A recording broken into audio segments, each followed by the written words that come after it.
Greetings, everybody, and welcome back to another installment of the Hill Brothers podcast. I'm your co-host, Brandon Jones, and I'm joined by the legendary Sam Simmons. How are you doing today, Sam? I'm good. I'm good. No complaints here. Yeah, no complaints here. How about Good. you? Doing all right. Doing all right. Life has gotten a little better in the Jones household. My wife was able to return home a couple days ago, so we kind of broke her out of the hospital to get her home. But we'll still be having the baby earlier than expected, towards the end of the month, early October, late September. So outside of that, things are going pretty good. Well, I'm glad to hear that. You know, I'm glad to hear that. I'm done having babies after this, so I can tell you that right now. Wait a minute. Whoa. I'm trying to think. Didn't I hear that before? You did, but this having health scares and all that, I don't like none of this stuff. So I'm good. I tried to do the top. I tried to have a boy just to see if it could work, and I struck out. So I don't plan on doing this anymore. I am good. And how does she feel about that? She's saying hold your horses and let's think about that later. I've already thought about it. I'm good.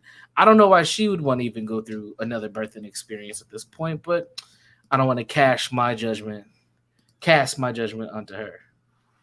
Right. Okay. Well, like I said, I'm glad everything is fine at this point. So let's start a conversation. Yeah, so on Friday, I joined you on local KMOJ radio, the Voices program with yourself and Jatan Johnson. And we had a conversation in response to the continuous community violence that we've seen really all year. But this summer has been very deadly for many, and it has touched a lot of different folks in different ways. And we've seen different types of unfortunate and heinous incidents. More recently, we had a local school teacher who was murdered. We had a 12-year-old boy who was murdered by an 18-year-old boy. We have 4 people from the Twin Cities who were found dead and murdered, and their bodies were dumped in Wisconsin. We have a young lady who was shot and may not be able to recover her voice, she was getting ready to attend college this semester. That happened a few weeks ago. She's a local North Minneapolis young person. And it's just, there's so many other things that we can add onto. I was watching the news briefly yesterday, and they were talking to someone who's a part of the downtown kind of like safety coalition. They live downtown, they work downtown, and they have this group. And this person was robbed downtown about a week ago. And this person was just talking about how frustrating it's been at trying to keep downtown Minneapolis safe, and it just seems like things are getting out of control. And this is the person who's leading the group downtown to protect downtown, ends up getting mugged in broad daylight, by the way. That was the other thing, too. So things are getting interesting here when it comes to this lash out of violence. I guess we could say crime. We have I haven't seen any local domestic violence numbers, but I'm pretty sure that those could be pretty high given just where we're at as far as in society. But what I have seen is some of the local demands on therapy, and the therapy request, the demand for to have therapeutic services has increased, which is not a bad thing. And I think that's part of the pandemic and people just being in a tough spot. But the unfortunate piece is we don't have enough practitioners to cover the demand. So we've been waiting for folks to come to therapy for years, and now they're coming, and we don't have enough reinforcements to support them therapeutically. So we can dive into, well, what does that mean, and what are some strategies later. But I just wanted to throw that out there because I thought that was a very fascinating conversation to have on KMOJ. And you brought up some really good points during that talk too, and hopefully we can elaborate on those here today. Yeah, and I did hear about the situation with the member of the downtown council. He's actually a major attorney that lives down there. That's Okay. under county. Yeah. And with he's matter of fact one of the attorneys that when they talk about the different police trials, that's who they interview on one of the local channels. So I've Mm-hmm. seen him several times, uh, on the news. What's interesting is at the same time, St. Paul, our sister city, has seen crime downtown decrease. Mm-hmm. Uh, at least that was the report, right? So, but we both know that to some degree the activity downtown St. Paul is a little less than downtown Minneapolis um, at the same time. Um, and you outlined some of the more recent incidents. The one with the 12-year-old and the 18-year-old who shot him Mm-hmm. is that the 12-year-old was fighting with another 12-year-old who happened to be the brother of the 18-year-old. I mean, that's the information I have. We all know that when things happen within the community, there's usually more details that are not shared that the community knows, and I'm hearing that there was some additional details with that. But just think about that. You got this 18-year-old and you got this 12-year-old whose life has been ended, so we have two families in the middle of this chaotic trauma on both sides, right? Mm-hmm. So when we start talking about victims of these situations, a lot of times there's multiple victims in these situations, and even in the situation where you have both perpetrator and victim at the same time, which is a hard concept for folks to put their minds around many times, especially when we're talking about young people. And then you have, which I believe is to some degree the four individuals who are from Minneapolis that they found in a cornfield in a SUV Yeah, St. in Paul. Wisconsin. Um, it almost seems like it was to some degree execution, a cover up of some type, right? So Mm-hmm. the more information we're getting out of that situation is been interesting, and there's been some arrests, and the information we have now in terms of the arrest, it was a father and son, Mm-hmm. right? And there's some information that the son might have been in a relationship with one of the individuals, and that Mm-hmm. the father was the one accused of taking the trying to hide the bodies. You know, so um, which is a whole nother kind of conversation in itself. So I know that on Friday we were getting into what should we do, and I remember or what is the strategies. We hear a lot about different strategies. There was an event yesterday um, that was celebrating the 21 days of peace in the community, and saying that there was more arrests due to the 21 days of peace, and which includes here locally a lot of community organizations working together to gather information, to interrupt different incidents and that kind of stuff. And those are strategies we've heard about across the country, right? Mm-hmm. And then we also talked about, when people start talking about why this is happening, the usual kind of, I think, and I might not be being very nice, the usual gang activity conversation Mm-hmm. that comes up especially when it's in our community, right? um and I think for me that's kind of a shallow conversation, Mm-hmm. in a way, because it's much deeper. It's very, I see it as being a much deeper issue than just the ideals of gangs. I think it's also in some parts of the community is generational in terms of Absolutely. the attitude about life, or the minimization of life, or that has been going on, under, it's like this. You got this subtle rumble up under uh, uh, uh, the daily conversation, right? Hmm.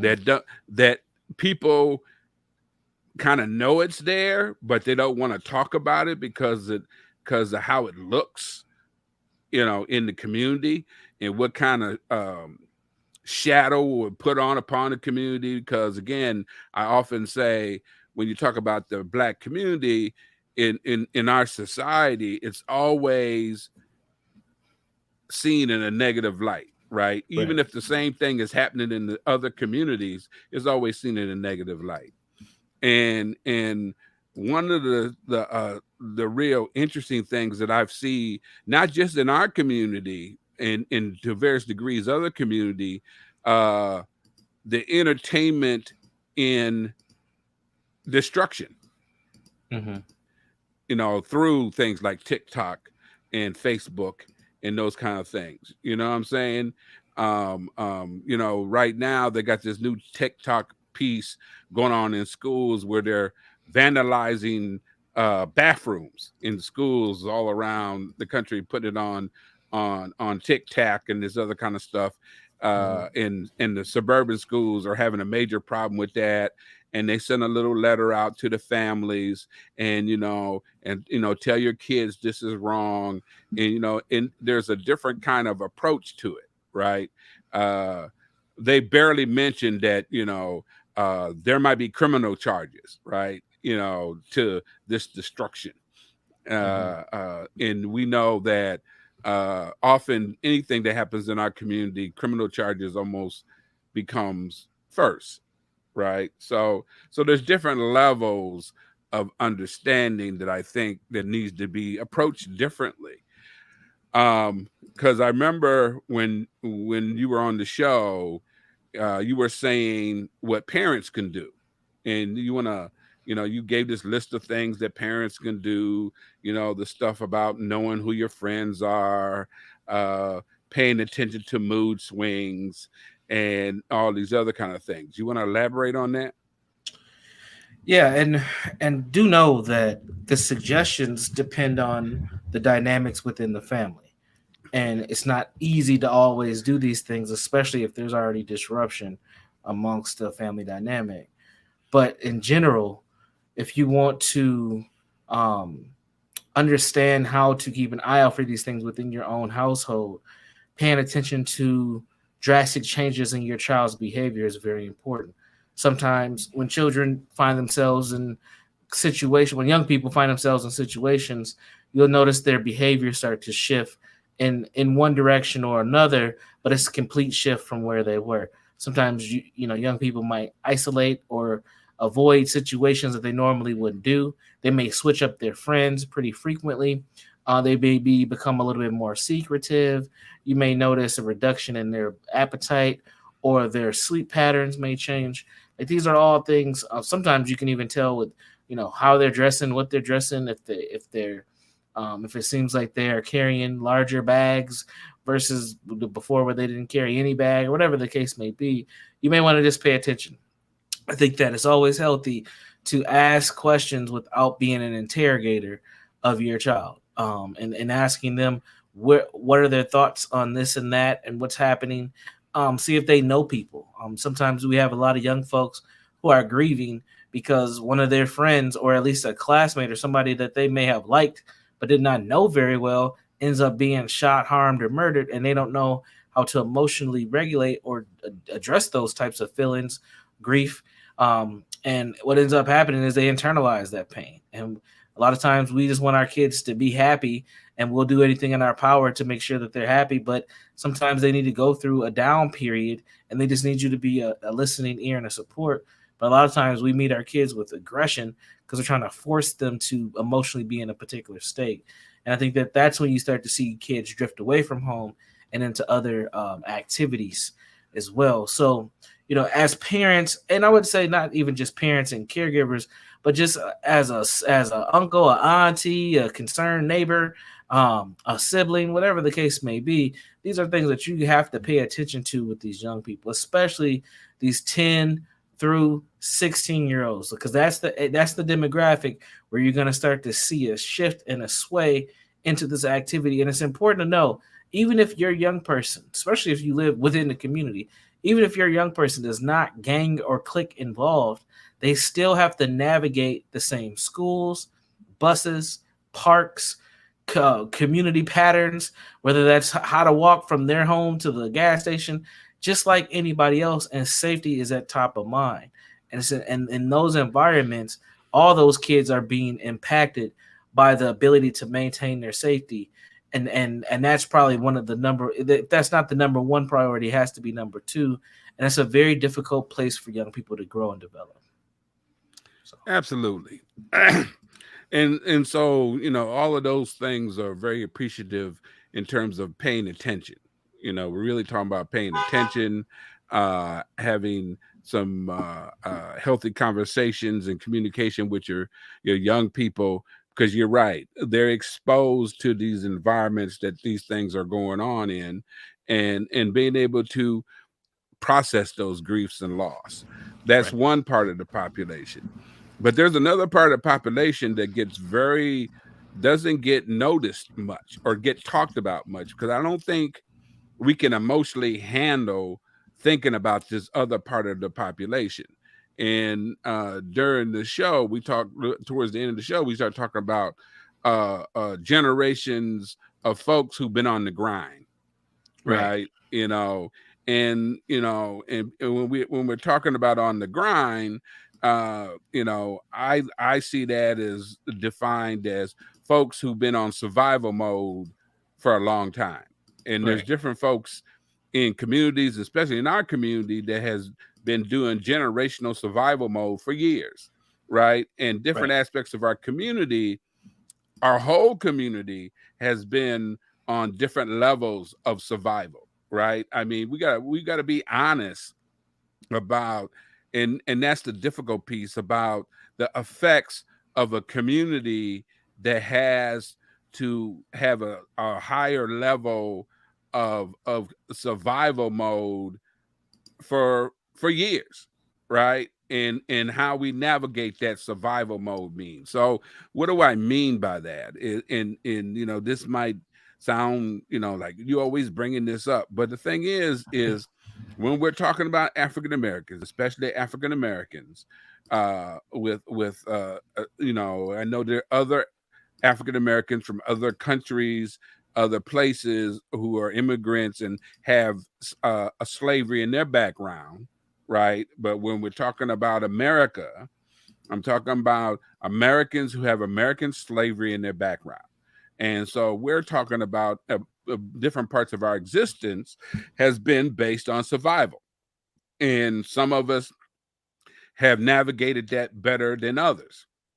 And and we know that different times in our history here in America, when the community seemed to be doing fairly okay, we keep getting these attacks. I call them attacks on the black community, right? And so sometimes when you're on survival mode, you don't always use your capacity, or don't feel like you have the capacity to think through things in a more long-term way, right? So now you got instant responses, and if whatever is important in the moment, and there's always been a current of that in our community, right? That we have been trying to navigate, where we'll see that current in our community of the drug dealer, the current in our community of pimpology, the currently of the community of a certain amount of violence in the community. I mean, we've been struggling with that in the community for years, right? Um, um, and so at times, what we our way of dealing with that is trying to make peace with it, and trying to find ways not to negatively respond to it. It's like, well, what are they supposed to do? When you don't have opportunity, or or you got the issue of dealing with racism, white supremacy. When that's in, what do you expect of people, right? And trying to sort through that, because that's a reality, right? Different levels of that is a reality.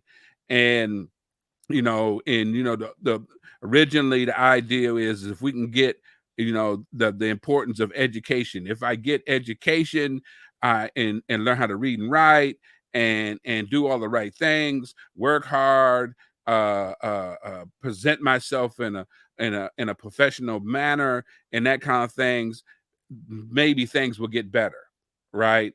And we have generations of that, where young folks have seen where folks who have done those things still end up on the short end, right? And again, our way to emotionally set to deal with that at times is to just it gets so overwhelming just to accept certain behaviors, right? And when you accept certain behaviors, uh, uh, uh, it's hard to um, get past that, or in some cases, integrate it into what we call culture, right? And how do we sort out that trauma, right?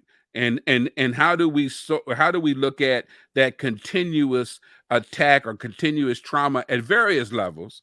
Again, on that continuum, you can see the continuum very different in different parts of our community, different ways. The whole thing about the religious part of our community, the very conservative part of our community, uh, uh, uh, uh, the part of our community, again, back to all, if you do all the right things, morally, we're higher, we have a higher moral standard than whites. I've heard all that stuff. Being at the age that I am, and going through several generations, and I've heard the tone be different, right? And we try to do these mental gymnastics around, look, we're human too. But and again, when you see folks doing the right things, and we're still not um seeing the response we think we see, and young people see this, right, as well. It almost seems, for some folks, hopeless. When we talk about that, in that mental piece. And then we have parts of our community that, we talk about, America ignored the black community, and especially different parts of the black community. We can get into politics and that kind of stuff, but there's a whole part of our community, as black people, we don't even we um because we're just trying to maintain and do what we need to do, say we're part of the middle class. There's parts of our community we don't even want to have a conversation about, right?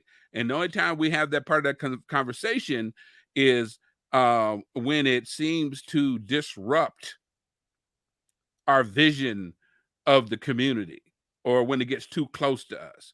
I mean, it's not that we totally ignore it. We know it exists, and we try to deal with it. But the one piece that's the most common piece through all of this, no matter what level you are as a black person, is how this trauma, this continued attack when you're trying to do the right thing, has had on how we deal with each other, how we see ourselves in the world, how we parent, right? So back to that term about generations of the grind, right? Um, I deal with clients that concepts of health, just basic health, concept of thinking through things, concept of having goals, and what does that mean in putting steps to it, putting the work in, putting a different kind of work in, right? And becomes really difficult, right? And I had to learn. that concepts that I thought that adults should know because I know them, they don't. And there's a reason why they don't. Because it wasn't necessary Right. in their mission of survival, right? The whole thing about gun violence is often, I'm told, Mr. Simmons, I'd rather get caught with a gun than without a gun. So I'm not afraid of getting locked up, Mm-hmm. right? Yep. And so when you get a system who says we're gonna add automatically 5 more years for having a gun, a legal gun, and then want to be surprised when that doesn't change behavior enough to see something different, then that's emotional masturbation that you're doing. You're just doing stuff to make yourself feel good Mm-hmm. or feel like you did something artificially. And there's a lot of artificial bullshit going on in how we approach this from both the system and from the community, right? Because that certain realities are hard. I understand that. But Mm-hmm. that trauma piece, that ignoring the effects as human beings, why is it we can't put our minds around the uniqueness of our experience here in America? That and I mean, put your mind around the whole concept of our experience, right? I said something to somebody the other day, and this might sound out there, as I was talking to a group of folks after I did the show. There was folks outside by the car, Oh wow. after doing the show, right? And Mm-hmm. and we got to talking, and I said, and I still gotta, sort this out in my head. But what I said was,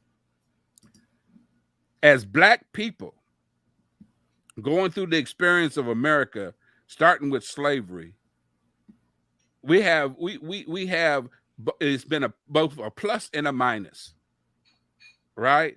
Mm-hmm. And the plus is we have been able to make good things out of shit. Okay, so I mean, think about it. You get a shitty beginning like slavery, and we have come out of that and made some great things out of that, right? Mm-hmm. But at the same time, we're so busy trying to make and uh, uh, better things out of this continuous kind of attack Right. that we haven't been able to stop and say, what kind of effect has that had, that extra chore of living here has had on us, Right. right? And so and the reason, part of the reason we don't do that is, again, we don't want people to believe, and we don't want to believe, and that's great, that there's something wrong with us. There's not about Right. having our experience, and some of the responses, emotional and mental responses, is normal if it was happening to any human being. But the uniqueness of us is we have been able to make, you know, make shit into roses at times, right? And but again, that's that whole, survive, that whole resiliency piece. But we never stop long enough to say, how is this showing up, or taking a real good look at how this showing up, right? And so, and we've been able to skirt by that. We have been able to skirt by that each generation to some degree, right? We talk about, the civil rights movement. We talk about the Black Power movement because we knew the civil rights movement just felt like we were begging folks to treat us like we're human beings. The Black Power movement was, we are Black and we are human and we deserve everything, and that kind of thing. And that has been able to keep us to a certain pattern and a certain level, but we still had that underlying parts of our community that was just surviving.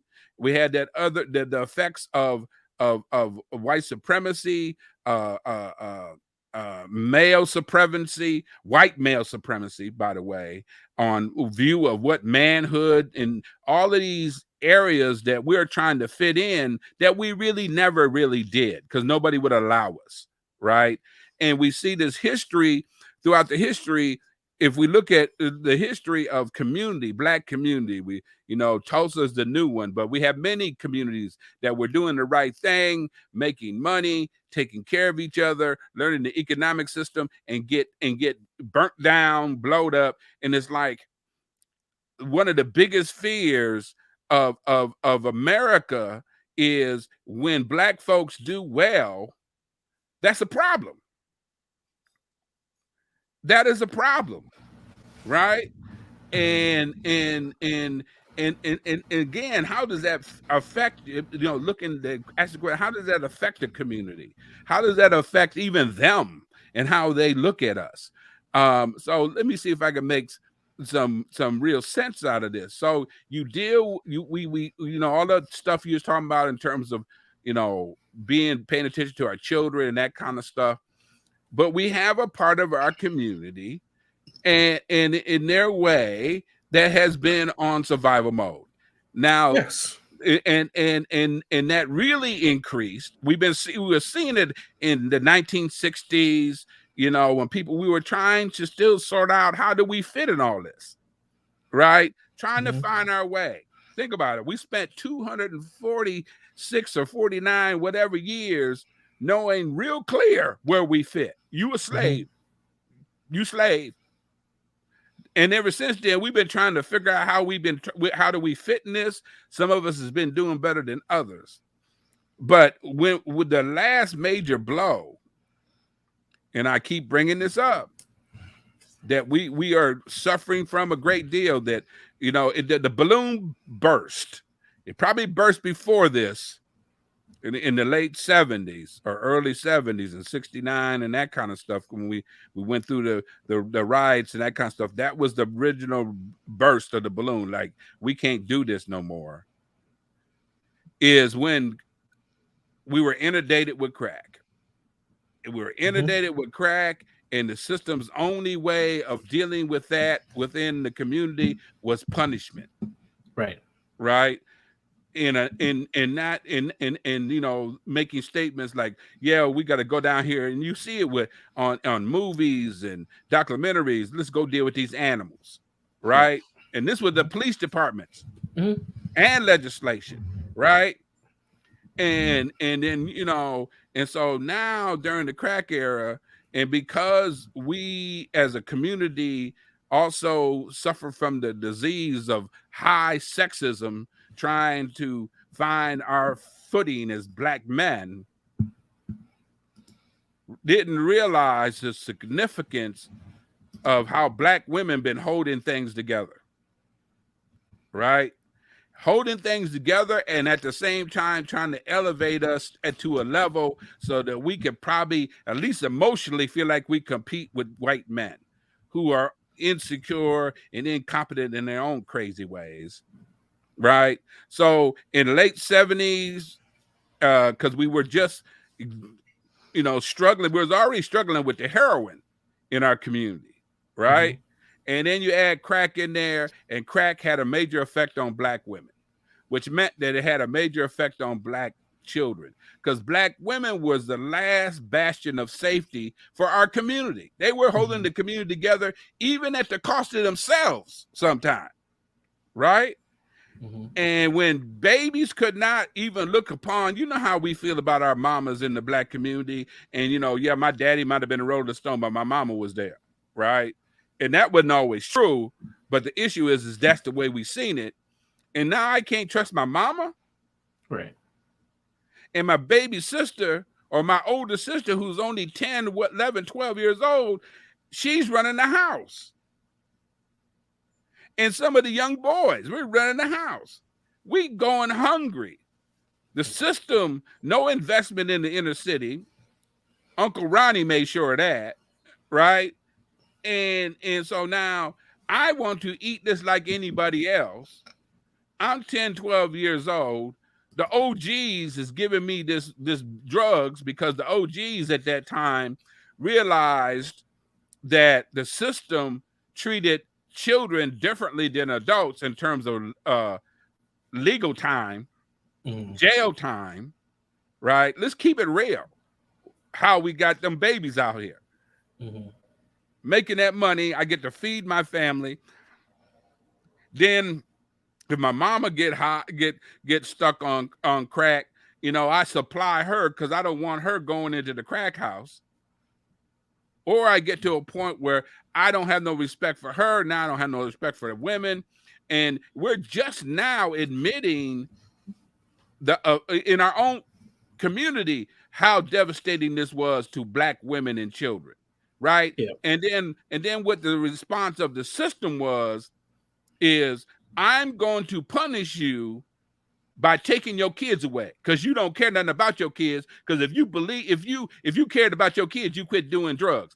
Now at the same time, we got the chemical dependency community talking about how hard addiction is to deal with, and all this sympathy and empathy they were giving folks in their own community about relapse is normal and all like this, right? And so now we want to dictate to them, you either stop drugs or we take your kids, or you either get rid of dude or we take care of your kids, because they went through that too, Yep. right? And we know how, when the thing is we love hard. We Mm-hmm. love hard. And so you get that mix. So we're talking about 40 years, Right. right? All those things that was kind of those threads that were still kind of holding our families together as a Black community, at least giving us the illusion that we was holding our community together. Those fabrics no longer exist now. Right. And then you get the elders still talking about you children this and you children that, right? They just don't respect elders. Yeah, I don't respect somebody who's talking out both sides of their face. Mm. You telling me what I'm not supposed to do, and I know that you down the street doing it with Miss Sally. I grew up with that noise. Right. And then you not only do you do that, you do it in the church.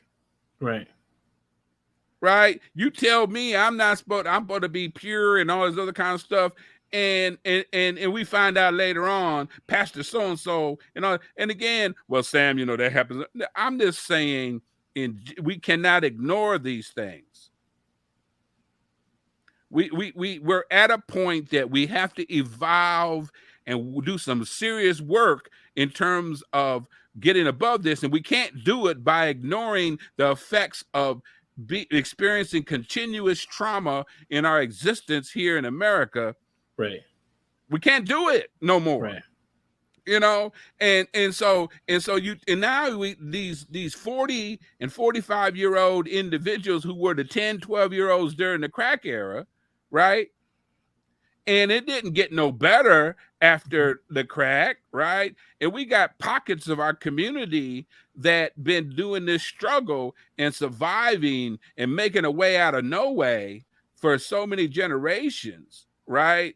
Mm-hmm. It's like, okay, you want me to act a certain way when I've been catching hell from the time I've been born. Right. Then you want to tell me that I'm supposed to recover. Recover to what? Mm-hmm.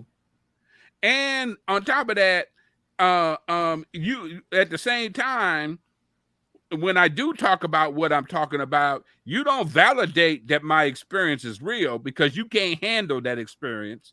Right. Right. And when and your response to my experience is that's crazy, and you wasn't strong enough and that kind of stuff. Now that experience is real. I hear it all the time.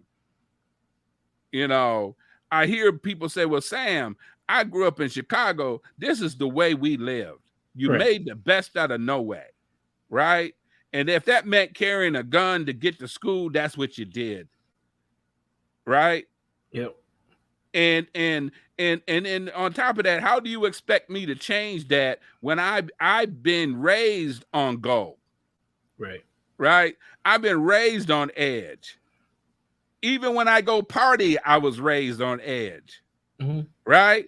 And so the thing is I'm on edge, and even when the thing is when even when I have try to be happy, it my happiness might be at the cost of other people, Right. right? And and so you're not talking to me, and when you do talk to me, you want to talk to me about how I wear my pants, and you want to talk to me about using nigga in a song, Right. okay? And then on top of that, you go to the other extreme, leave them alone, just growing up. No, there's got to be a happy middle somewhere in there. There's nothing wrong with calling out behavior without insulting people. Right. I because people, again, I refer to my group because I've learned so much from these young men. They've taught me so much about how they have made things work in the middle of suffering, and don't even recognize some of what they have learned to accept is part of the suffering, right? And so and not realizing that there's certain concepts and certain ideals that are being used against them that's not being shared with them, right? Like terms like toxic masculinity. What the hell is toxic masculinity to a black man? Mm-hmm. Okay. And you break it down, and one young man said, "Oh my God, Mr. Simmons, that's us." Mm-hmm.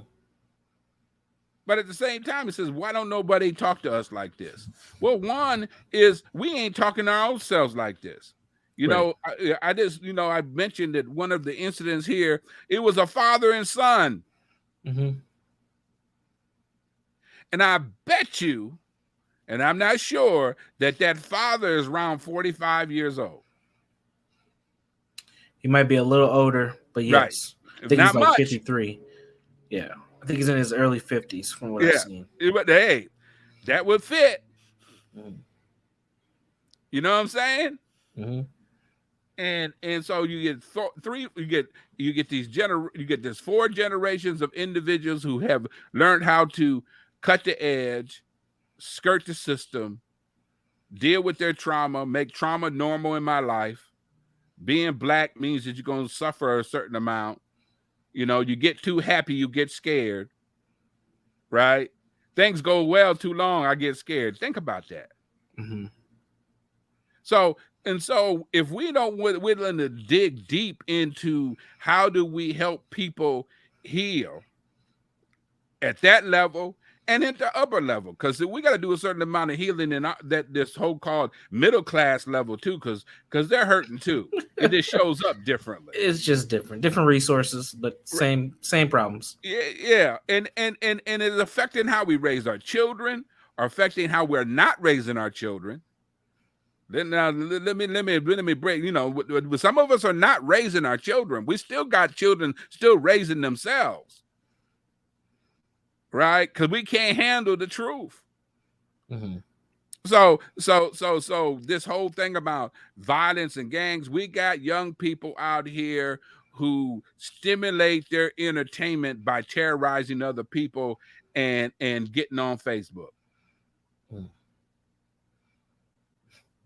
Notoriety, any means necessary. It's affecting our whole society, but it becomes even more dangerous when we're talking about this issue around violence. Mm-hmm. And I don't went on a tirade and I don't know, but it's frustrating to hear politicians, community members who talk about this stuff, who mean well, who care, and that kind of thing, but we can't get to that next level of truth that we have levels of. We have to start now dealing with the babies coming up, because there's different levels of this, right? That I know we're so used to, especially here in America, dealing with the problem when it's a problem, when we can't bear it. But we got to get on the early side of some of this. The early side of this. right? We are raising a bunch of a lot of emotional uh, people who are emotionally impotent. And when I mean emotionally impotent, they have such limited experience of understanding their emotions. And I just did this with my guys. We were talking about anger, and I was telling them, you have such a profound relationship as a Right. black man, as black people, with anger. Yeah. With And, anger. let me chime in real quick because I said something a few years back that kind of rose some folks the wrong way in the training. And I said, when it comes to black people, we've been dealing with trauma for so long that anger is not a secondary emotion often No, for us. well, okay. It, It's primary. often it's a primary emotion because in the psychology world we say that anger is a secondary emotion, but there usually are circumstances that lead to that secondary level.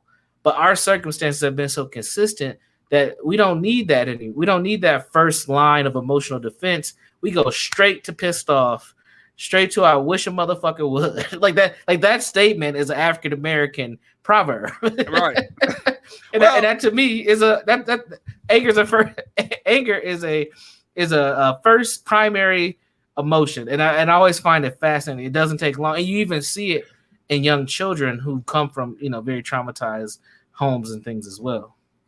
but and I hear you. I still try to have that conversation about the secondary emotion when I talk to my clients. Yeah, you Yeah, want them to develop that, yeah, right? yeah, So that's yeah. part of the healing is Right, being able to manage your emotions. It should be a secondary emotion, right, which means that what else is going on for you or your amygdala, if you want to talk about the brain science, right. where you just go from 0 to 100, and there is no filter. There is no filter. And well, but the other reason why it's primary with us is there's so much that comes at you. It's like waking up angry. Because I Yeah. used to tell folks that. I wake up angry. That I have to go to work and that kind of stuff, and literally, doing anger management classes would introduce myself as an angry black man, Hmm. and folks were like, how do you get to do the group if you're an angry black man? I said, the difference between you and me is I'm admitting it. And Yeah. if you don't admit it, you can't do nothing about it. Right. Right? I have to get up an extra hour early or than I need to get up. Even today, even on doing Zoom meetings now, is this, used to be in public, but even Zoom Mhm. meetings, extra hour early to think about who the hell I got to talk to today, and start thinking about certain things that might happen and how to manage my anger. Because Mhm. if I don't manage my anger, my message gets lost. Right. And then when my message gets lost, especially if I don't manage my anger, now I get even more angry. And sometimes don't even know who to be angry, because now I'm angry at everybody because I allow myself to be gaslit by some happy smiling individual talking about kumbaya and in the world, right? I'm talking to you about historical trauma. Well, Mr. Simmons, that's fine, but we're really a celebrating people. Did I say we wasn't? Right. You know, they'll find a way to shut my stuff down. Or at least that's the way it feels because of my own anger. The Sure. triggers, understanding the triggers. But we have a really major relationship with anger. I know that when we talk about racial trauma, we talk about the wounds of rage. So we're not talking about just anger. We're talking about rage, and rage is a much deeper emotion than anger, right? Rage is a simmering kind of thing. And we're seeing and you get to a point when you're angry or rageful for so long, you try to shut that emotion down to the Mhm. point where you don't care. Right. You don't Yeah. have to be angry or rageful to do bad things to people. Mm. Let me ask a question. I want to close this out. And it goes back to something that you said earlier about resiliency. And my question is, what is the value of being resilient if you do not move beyond your current state? And ain't So, none. okay. And why is that? Well, because the thing so you're resilient, but when do you evolve? Exactly. When do you thrive? Okay, I can handle the shit, man. I can handle that shit, man. Mm-hmm. So when do I do more than just handle shit? You know, Right. when do I develop safeguards so I don't have to deal with so much shit? Bingo. Right? Right. You know, I mean, there's certain things I just don't do. There's certain things I don't do with certain folks. There's certain places I just ain't gonna go. Right? Mm-hmm. And the thing is I have no problem with other people being mad about that. You think you better than me. And man, I don't even think about you. Why do I think I'm better than you? Mm. I can't waste my time. I can't, right? I don't like it that sometime, but again, I work real hard to build my own safety. It's like, Mm-hmm. oh, this ain't a safe space. Well, why are you gonna have somebody else be responsible for your safe space, Mm-hmm. right? I asked a colleague of mine the other day, and I think it shocked him. I said, "Why do you think a system's supposed to care more about your children than you do?" Right. Right. Mm-hmm. Well, what do you mean? I said, "Tell me that. Why do you think a system that has not been in your best interest is supposed to care more about your children than you do?" People get mad when I ask that question. Mm-hmm. Because the thing is our conditioning has had us do things out of survival. We have adultified our children. We had made them grow up quicker than they need to, and it's all out of survival. It makes sense. It's human. Mm-hmm. If we really want to deal with our humanity, recognize our humanity, we have to deal with the effects of our trauma straight up. Right. And not be ashamed of it, Right. or devalue the lesson within dealing with your trauma. I think another part too is we can't get stuck there. I think we've been conditioned very well to be victims and and to own our victimhood. And we have to not get stuck. Yes, we've been victimized. The system has tore us apart in various different levels, but we can't stay stuck there. We have to develop agency as a people. Because if we just stay stuck in victim mode, we're never going to get better. Yeah, but see, the thing is when you say that, people get confused, right? Because you say don't stay in victim mode, but you cannot get out of victim mode when you can't tell the whole truth about Yeah, the effects as a human being that this trauma has had on just simple things that other people take for granted, agreed. right? I mean, and I always understand why we don't want to do it, because we don't want to deal with the ugly. Right. But this trauma has affected our relationships. When we want healthy relationships, it gets in the way. It gets in the way how we deal with each other as men and women, gets in the way of how we deal with our children. And some of this we might not be able to get around, but we have to deal with the humanity of the effects, our humanity. And that means dealing with the effects that this continuous trauma has had on us. Yep.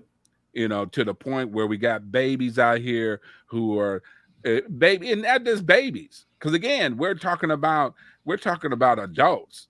Mm-hmm. The babies are when we would challenge the babies, we need to challenge ourselves, because our babies are a reflection of us. Mm-hmm. Okay, I feel wore out now. I'm old. um. Oh, let me tee up next week's conversation. I think Professor. I think we stumbled across something a few different times, but we haven't directly addressed this. So, but we should have a conversation around sexism in Black men. We've kind of touched on it a few different times. But I think we need to have a more direct conversation as far as how Black men and our sexuality has been um, I would say it's been used against our ability to heal. And I can go more into that next week. But I feel like we've been hypersexualized and has been glorified, and many black men have accepted just the identity as far as how um, victorious we can be sexually. Let's say it that way, and that's where it stops for many of us. It's like it's all wrapped around our sexual abilities um, and that's how we valued one another is just through sex. So and if it because most black men are not athletic, we don't all play sports. So if you're not if you're not gifted athletically, what's the next thing that you get respect from? Sex. So and any thoughts and on and that? and conquer. Mm-hmm.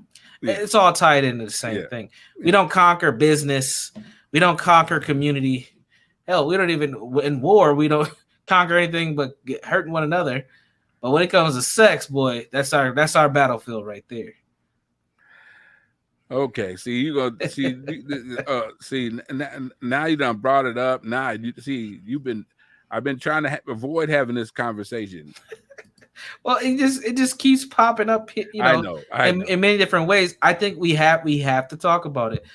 It's hard to avoid because for me when we talk about community healing and the community getting better, we have to talk about how black men must evolve into something different as far as our identity, our morals, our goals, our values, whatever the case may be. We need to do something different. I'm not saying that black women don't, but as two black men, I think we've both seen enough, we've experienced enough working with black men that we know that black men are not in a collective good state. Okay, on that note,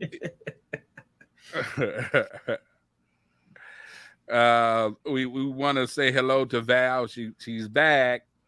Hey Val. Yeah. So and all of you who tuned in today, if this is your first time, this is how it goes. And as the young man said, I guess we're gonna be back next week. We'll be back. God willing. We'll be back. All right, everybody. Take care. This is another installment of the Hill Brothers podcast. Be sure to share this within your networks. Facebook is a great place to share it as we stream on Facebook weekly. Make sure you subscribe to the YouTube channel. Just search Hill Brothers Podcast, and you should be able to find us on YouTube. Other than that, we will see you all next week. Peace.